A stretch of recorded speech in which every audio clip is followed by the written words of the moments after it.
గురుబ్రహ్మ ప్రేక్షకులకు నమస్కారం అండి. ఈ వీడియోలో రేవతి నక్షత్రంలో జన్మించిన వారికి 2026 నుండి 2027 వరకు అంటే శ్రీ పరాభవనామ సంవత్సర ఫలితాలనేవి ఎలా ఉంటాయో వివరిస్తాను. శ్రీ దుర్గాదేవి జ్యోతిష్యాలయం. మీరు ఇప్పుడు వరకు ఎక్కడెక్కడో జ్యోతిష్యం చెప్పించుకుని నిరాశ చెంది ఉన్నారా? అయితే ఒక్కసారి గురువు గారికి ఫోన్ కాల్ చేసి చూడండి. ప్రేమ, పెళ్లి, ఉద్యోగం, రాజకీయం, విదేశీ ప్రయాణం, ధనం నిలకడగా లేకపోవటం, భార్యాభర్తల మధ్య గొడవలు, ఆస్తి తగాదాలు, అప్పుల బాధలు, స్త్రీ పురుషుల ఎలాంటి గుప్త సమస్యలకైనా ఎటువంటి సమస్యలకైనా ఒక్క రోజులోనే పరిష్కారం చూపుతారు. ఈ రేవతి నక్షత్రంలోని 4 పాదాలు కూడా మీనరాశికే సంబంధించినవండి. శ్రీ పరాభవనామ సంవత్సరంలో మీనరాశి వారికి ఆదాయం ఎక్కువగా, వ్యయం తక్కువగా ఉండబోతుంది. ఆదాయం 14, వ్యయం 11, రాజపూజ్యం 7, అవమానం 2 అండి. అయితే ఫస్ట్ ఈ సంవత్సరంలో మీకు నెగిటివ్ పాయింట్స్ ఏంటో వివరిస్తాను. 1, శని జన్మంలో ఉండటం. ఏలనాటి శని జరుగుతున్న విషయం ఈ నక్షత్రంలో జన్మించిన వారందరికీ తెలిసిందే.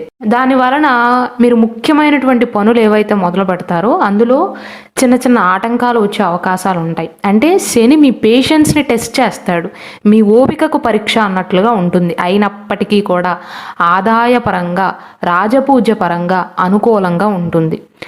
రాహు 12వ ఇంట్లో ఉంటాడు కాబట్టి ఒకానొక సమయంలో ఎక్కువగా ఖర్చులు పెట్టవలసి వస్తుంది. కేతు 6వ ఇంట్లో ఉంటాడు కాబట్టి శత్రువులకు సంబంధించినటువంటి విషయంలో అనుకూలమైనటువంటి ఫలితాలు ఉంటాయి. కోర్టు కేసులకు సంబంధించినటువంటి విషయాలలో అనుకూలమైనటువంటి ఫలితాలు ఉంటాయి. శుభప్రదమైనటువంటి కేతువుగా చెప్పవచ్చు. గురువు మొదట్లో 4వ ఇంట్లో ఉండి జూన్ 2న 5వ ఇంట్లోకి వెళ్ళి అక్టోబర్ 31వ తారీఖున 6వ ఇంట్లోకి వెళ్తాడు. ఈ రేవతి నక్షత్రానికి అధిపతేమో బుధుడండి. మెయిన్గా ఈ సంవత్సరంలో జూన్ 2వ తారీఖు వరకు మీకు ఎలాంటి ఫలితాలు ఉంటాయంటే, ముఖ్యంగా ఈ సమయంలో మీరు ఏ విషయంలో దృష్టి పెట్టాలి అంటే ఆస్తి విషయంలో, అలాగే శారీరక ఆరోగ్యం విషయంలో జాగ్రత్తలు తీసుకోవాలి.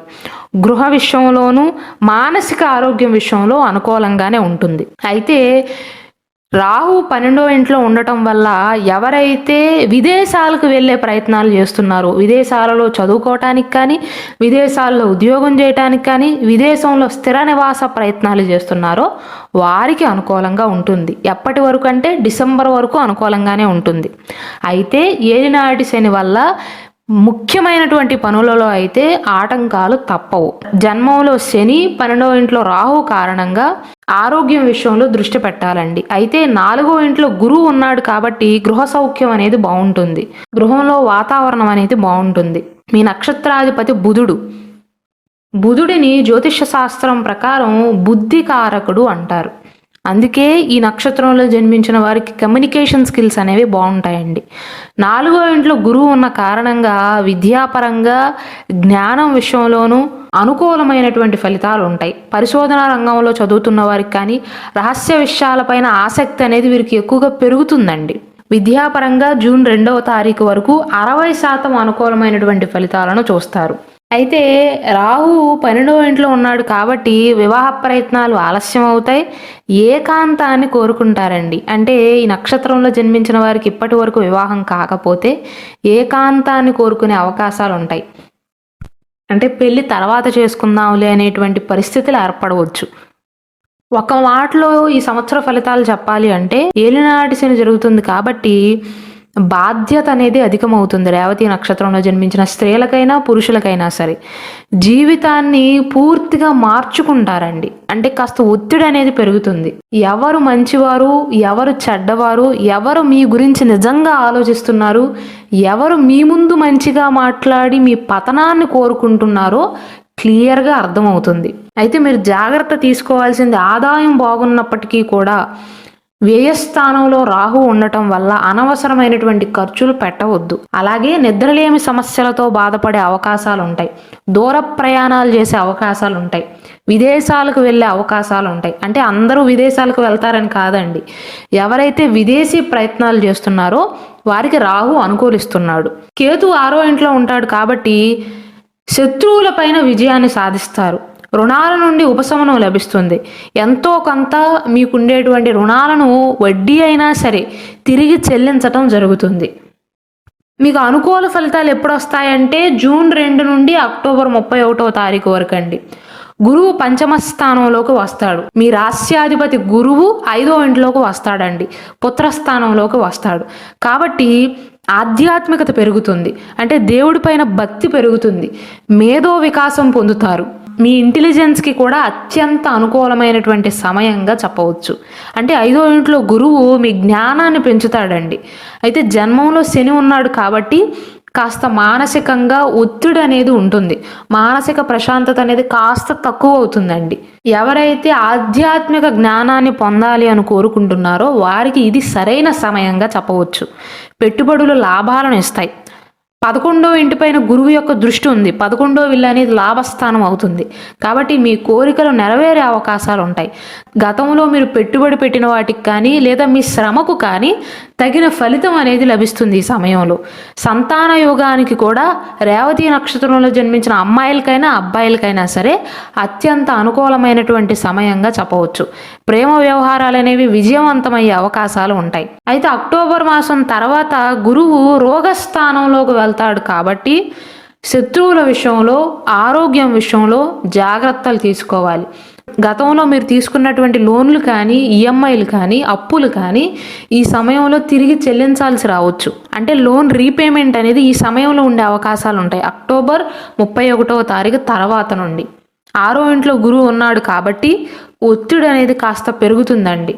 శారీరక ఆరోగ్యం కాస్త బాగున్నప్పటికీ కూడా ఈ సమయంలో మానసిక ఆరోగ్యం అనేది దెబ్బతింటుంది.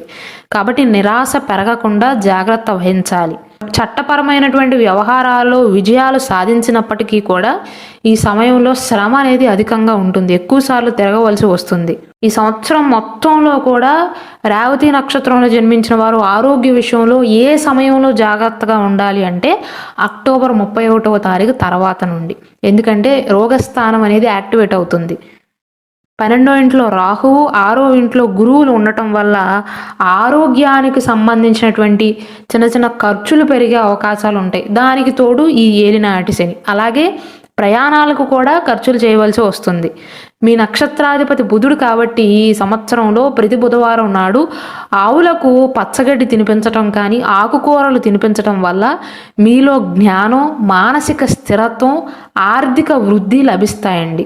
రేవతి నక్షత్రంలో జన్మించిన వారికి కనుక ఎక్కువగా ఆటంకాలు ఎదురవుతున్నట్లయితే కేవలం మీ రాశి నక్షత్రమే కాకుండా మీరు జన్మించినటువంటి సమయం, డేట్ ఆఫ్ బర్త్ కంప్లీట్గా తెలిసినట్లయితే, అంటే మీ బర్త్ డీటెయిల్స్ అనేది కంప్లీట్గా తెలిస్తే మీ పర్సనల్ జాతక లగ్న కుండలి ప్రకారం ఏ గ్రహం బలపడితే మీకు అదృష్టం వరిస్తుందో లేదా ఆటంకాలు తగ్గుతాయో మీ మహాదశ, అంతర్దశ బట్టి, మీ జాతకాన్ని బట్టి మీకు సరిపోయే జెమ్ స్టోన్ని అంటే జాతక రత్నాన్ని ధరించినట్లయితే మీకు అనుకూలమైనటువంటి పరిస్థితులు అనేవి మొదలవుతాయండి. అంటే ఉదాహరణకు ఒక 10 మంది రేవతి నక్షత్రంలో జన్మించిన అందరికీ 100 to 100% ఒకే రకమైనటువంటి జాతకం అనేది ఉండదు. మీరు జన్మించినటువంటి సమయాన్ని బట్టి, డేట్ బట్టి చేంజ్ అవుతుంది. అలాగే మీకు ప్రస్తుతం జరుగుతున్నటువంటి మహాదశ, అంతర్దశ బట్టి కూడా మీ ఫలితాలలో కాస్త వ్యత్యాసం అనేది ఉంటుందండి. కాబట్టి మీ జాతకం ప్రకారం మీకు యోగకారకుడు ఎవరో దానికి సంబంధించినటువంటి అదృష్ట జాతక రత్నం, సర్టిఫైడ్ న్యాచురల్ జాతక రుద్రాక్ష కావాలి అన్నా, సర్టిఫైడ్ న్యాచురల్ కరుంగలిమాల కావాలి అన్నా, సర్టిఫైడ్ న్యాచురల్ జెమ్ స్టోన్స్ ఉంగరాలు కావాలి అన్నా ఇక్కడ డిస్ప్లే అవుతున్న మా వాట్సాప్ నెంబర్కి మెసేజ్ చేసి ఆర్డర్స్ చేసుకోవచ్చు. ఈ నక్షత్ర జాతకులకు ఈ సంవత్సరంలో అదృష్ట సంఖ్య 7 అండి. గురువారం, సోమవారం అలాగే మంగళవారాలు కూడా కలిసి వస్తాయి. ఆంజనేయ ఆరాధన, దుర్గా ఆరాధన, శివారాధన చేయటం మంచిది.